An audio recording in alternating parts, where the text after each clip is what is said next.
My dad wasn't my dad. Turns out the man who taught me how to ride a bike, who stayed up all night with me when I had the flu, who walked me down the aisle, he was a stranger. That's a hell of a way to start a story, right? But that's exactly where mine began on a Tuesday morning, 2 weeks after my dad Richard passed away.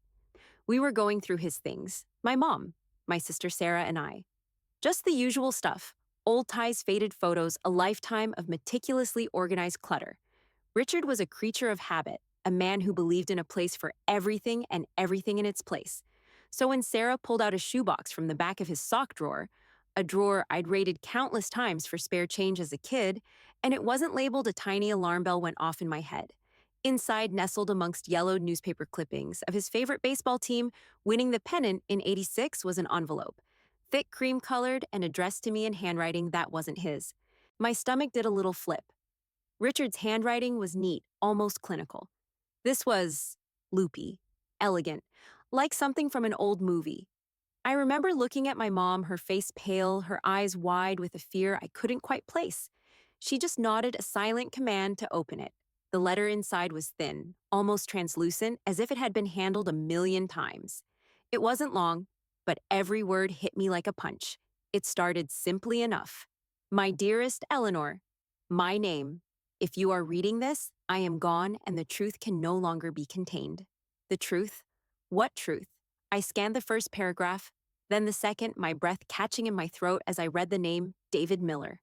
My dad's best friend, his college roommate, the man who was practically an uncle to me, who taught me how to fish and patiently untangled my line more times than I could count. The man who died in a car accident when I was just 5 years old. The letter continued, detailing a whirlwind romance between my mother and David, a secret kept hidden from everyone, even Richard, until a few months before David's death. And then the final crushing blow, delivered with a precision that only true heartbreak can achieve. You, Eleanor, are his daughter, his beautiful, loving daughter. My head spun. The room seemed to tilt. The perfectly organized life I thought I had, the solid ground beneath my feet, it all crumbled into dust. Richard, my dad, my rock, my anchor. He wasn't my biological father. And David, the goofy kind man I barely remembered, was. How could this be? How could a secret this monumental be kept for 30 years? The air felt thick, heavy with unspoken questions. I looked at my mother again, this time with a new terrifying clarity. Her silence, her fear. It wasn't just grief, it was guilt. It's funny, isn't it, how a single letter can rewrite your entire history. Looking back now, the clues were probably always there, subtle whispers I was too young, too innocent to hear. David Miller, Uncle David. He was such a vibrant presence in my early childhood, a whirlwind of laughter and silly jokes. He'd swoop me up, toss me in the air, and I'd squeal with delight. He had this booming laugh that filled every room, and eyes bright blue that crinkled at the corners when he smiled. Eyes just like mine. I remember my mom always saying I got my eyes from the Miller side of the family, a joke that now twisted in my gut like a knife. Richard, my dad, was different. Steady, dependable. He was the calm to David's storm. He'd sit patiently, teaching me to tie my shoes, to ride my bike, to throw a baseball. He taught me the value of a hard day's work, the quiet satisfaction of a job well done. He was the anchor, the quiet strength that grounded our family, and I adored him for it. I never questioned it. Why would I? He was just Dad. Our family life from my earliest memories felt idyllic. Sundays were for pancake breakfasts, followed by trips to the park, where Richard would push me endlessly on the swings. Summers were spent at the beach building sandcastles, while David, when he was there, would splash and play in the waves with a boundless energy.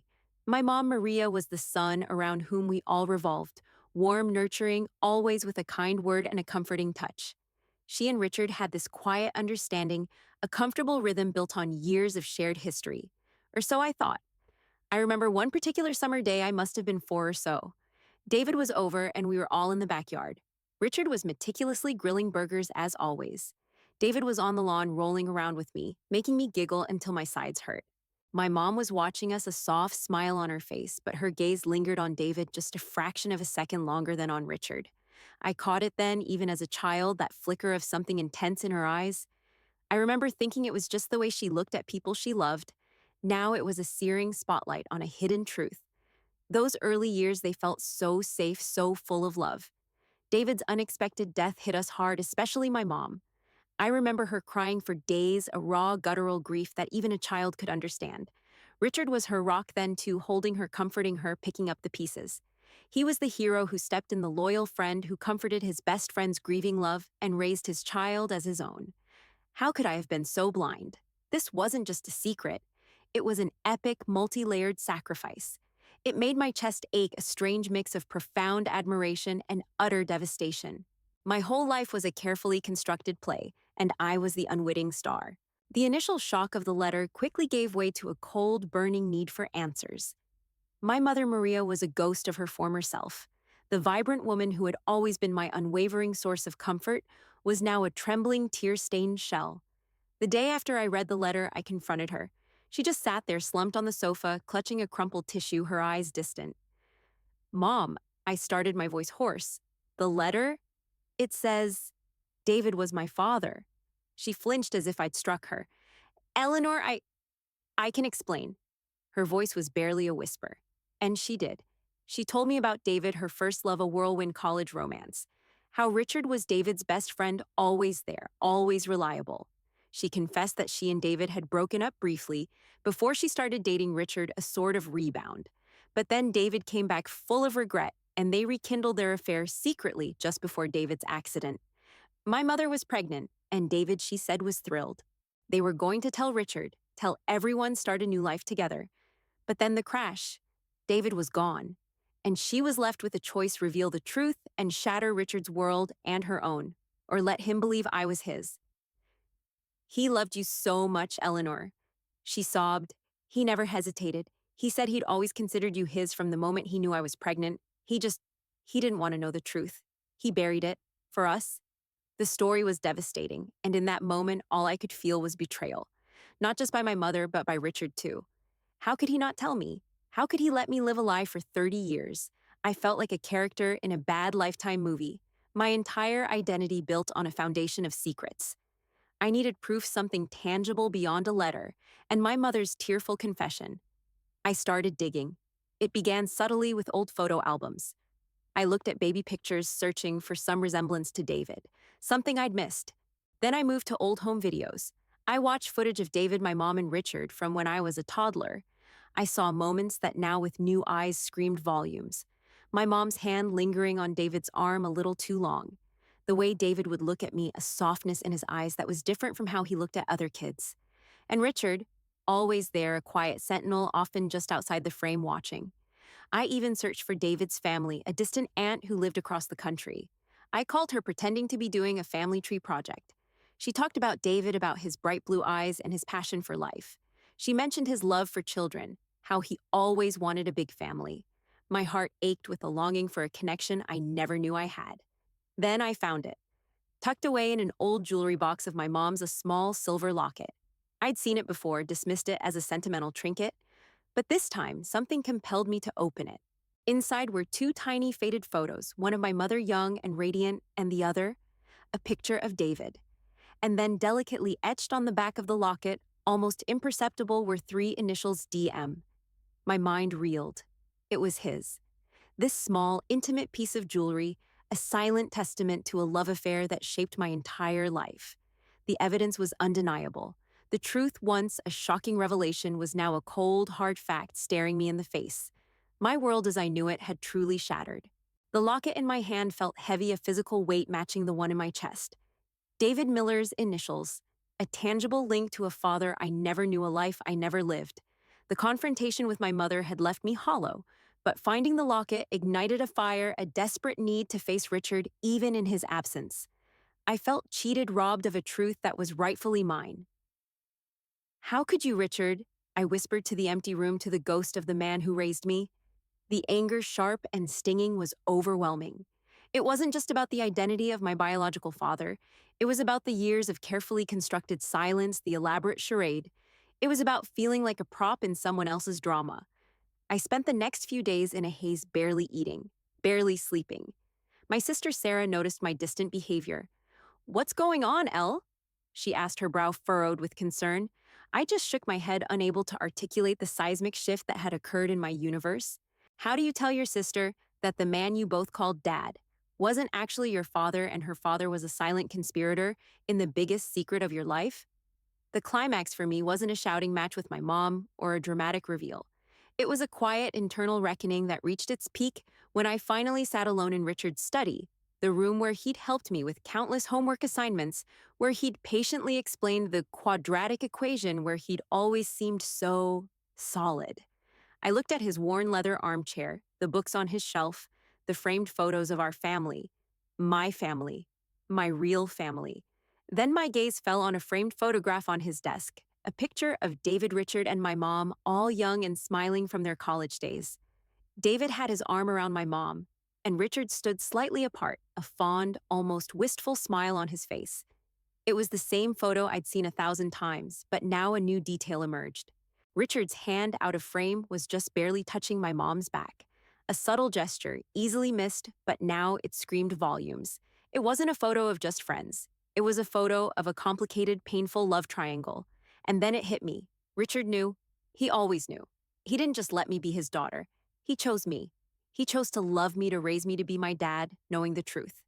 The anger slowly, grudgingly began to transform into something else, a profound, aching gratitude. He wasn't a passive participant in a lie. He was an active protector of a fragile truth, a silent hero who put my well-being above his own pain. He had every right to be angry, to leave, to expose the truth. But he didn't.